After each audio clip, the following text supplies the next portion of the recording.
Leader of the Opposition. I seek leave to move the following motion. That the House 1 notes, A, unless this parliament acts, the decision to cut the Sunday penalty rates of nearly 700,000 Australian workers will come into force as early as 1 July this year. B, on Monday, the Labor Party sought to introduce legislation to stop this pay cut.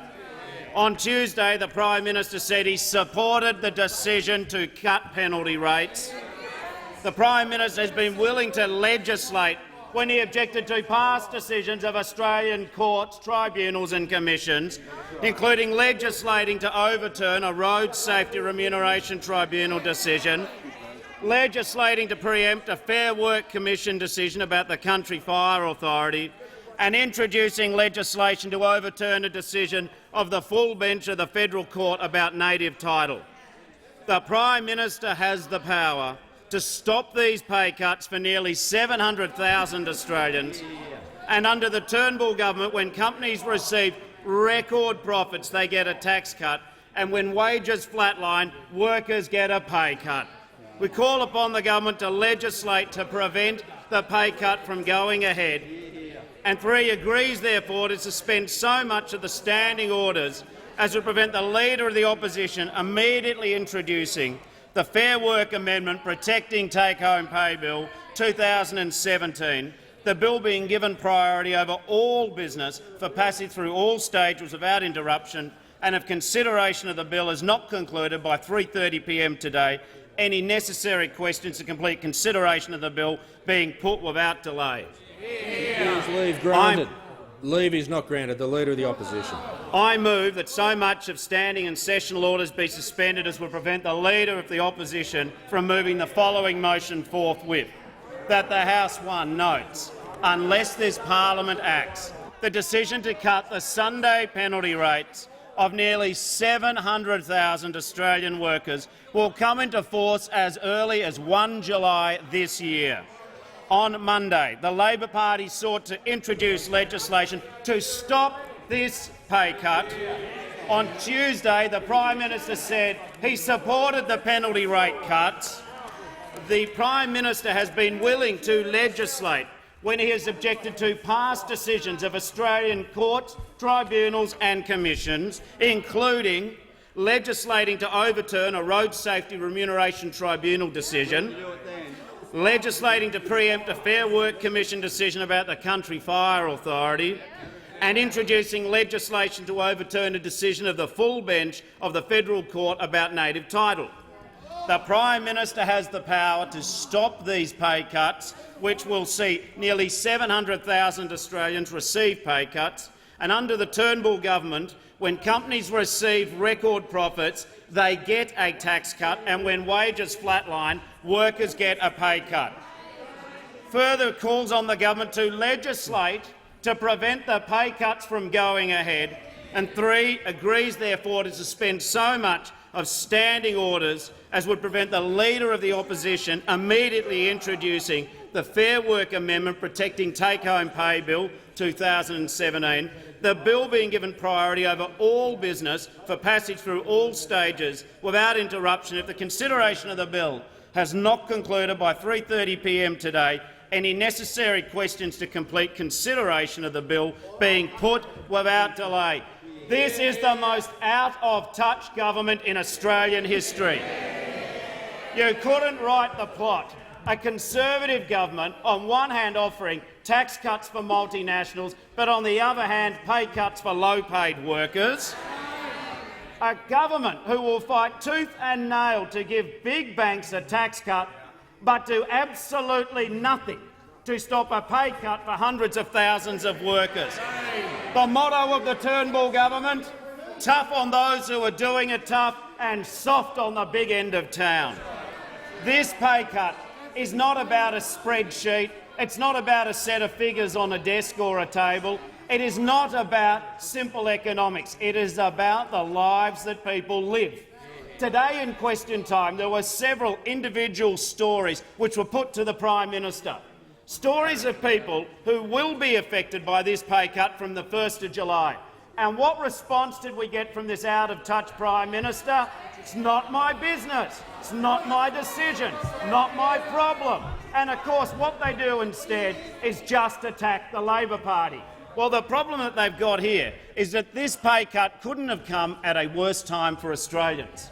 I acknowledge that the big end of town is doing well under the Turnbull government. But what I don't accept is that when wages growth flatline, that somehow cutting wages is an economic recipe for including all Australians in our prosperity. It is incredibly interesting that yesterday in the national accounts, which the Treasurer is so proud of, in the national accounts, corporate profits shown to be the highest in 40 years. But what we see is that wages in this country have risen at the lowest level in 20 years. And yes, I do think that last fact is a shame. We see young people getting it in the neck again. This is a government at war with young people.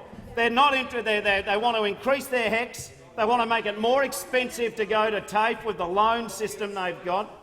And what they also then want to do is make it impossible for them to buy their first home by their trenchant defence of negative gearing in the future. And now we've got a pay cut which will disproportionately fall on the young. No wonder young people are bemused at being called the Gilmore gift, because young people don't deserve the sort of attacks they're getting from this government. Then, of course, there's women. If we hear one more time from this Prime Minister that women hold up half the sky and then he's not prepared to see them get half the pay, it shows what a rank hypocrite this man is. And then you look at the regions. Already, I mean, my goodness me, what did the regions ever do to deserve Barnaby Joyce? And now they've got this pay cut. The Leader of the Opposition will resume his seat. I've made myself very clear on numerous occasions that members will be referred to by their correct titles. I've sat the Deputy Prime Minister down and refused to allow him to complete his answer. The Leader of the Opposition has latitude, but it only goes so far. He will refer to members by their correct titles. The Leader of the Opposition. The Leader of the National Party. Members on my right. The hostages to one nation and couldn't learn how to fight with them. Now, what we've seen is some of these coalition members of parliament, they say it's a minor matter, it's a marginal matter. No, it's not a minor or marginal matter for most Australians.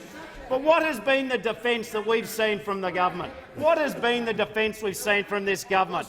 I have never seen so many startled wallabies in the headlights as this government when this decision came down.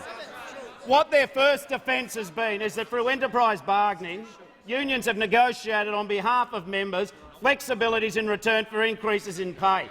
What this government willfully chooses to do is confuse a pure pay cut with the process of enterprise bargaining in this country. And then we had the ghost of previous banquets, Senator Abetz, make his contribution, the proposal of grandfathering. And I noticed that the Prime Minister was saying today, almost in a sort of parallel universe, he said, but the Commission says that Veterans Affairs. The Commission says that there'll be a transition, so no one will be worse off. No, Prime Minister, that is not correct.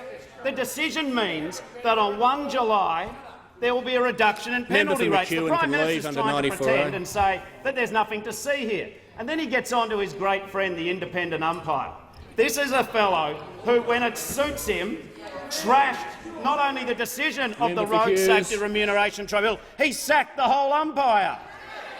And last year, we saw the farcical images of the Prime Minister donning some CFA gear, said, "I'm with you all the way," and then he came in and preempted a decision of the Fair Work Commission.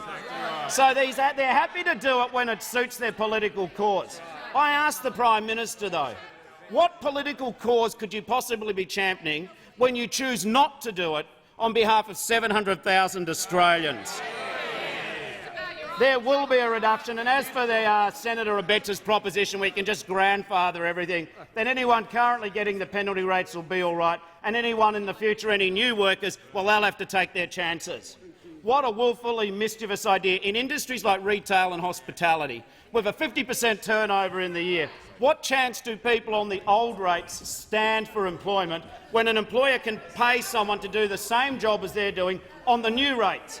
And what chance do the companies who choose to stick on the old rates have in competition when the system will allow new companies to compete with them and pay their people less? The grandfathering is not the solution. Labor's solution is the only solution to protecting the take-home pay of Australian workers. But what amazes me most about this whole debate is when the government says it's not our decision. And what they've been trying to do is say because it's the umpire, they therefore don't have to cast an opinion on the merit or the morality of the decision. When you become Prime Minister, your job is not to find somewhere to hide to avoid making a decision. People expect governments to intervene in the community when there are decisions made which are harming a lot of people. There is no government worth its salt in this country who could sit on their hands and do nothing to protect the conditions of 700,000 Australians. And then what we say is that this is not his government's decision, that it's someone else's decision. Well then, if it's not his government's decision, why was his government making submissions to these hearings? If it's not this government's decision, what will they do when the next hearing comes along? This government cannot hide in the middle of the traffic. They cannot sit on the fence. The Prime Minister said he supports the decision. What he needs to do is reverse his position and no longer support this position. It is an out-of-touch government backing in an out-of-touch proposition. The future of this country is not going to be found in a race to the bottom by cutting workers' conditions. The future of this country and productivity will not be found by reducing the pay of the lowest paid in this country. The future of this country will not be found in standing by and cutting the penalty rates of hard-working workers. There's no compensation for them. Labor will fight this issue in the House. We will fight it when we go out after this plays, and we will fight it all the way to the next election. The opposition's time has concluded. Is the motion seconded?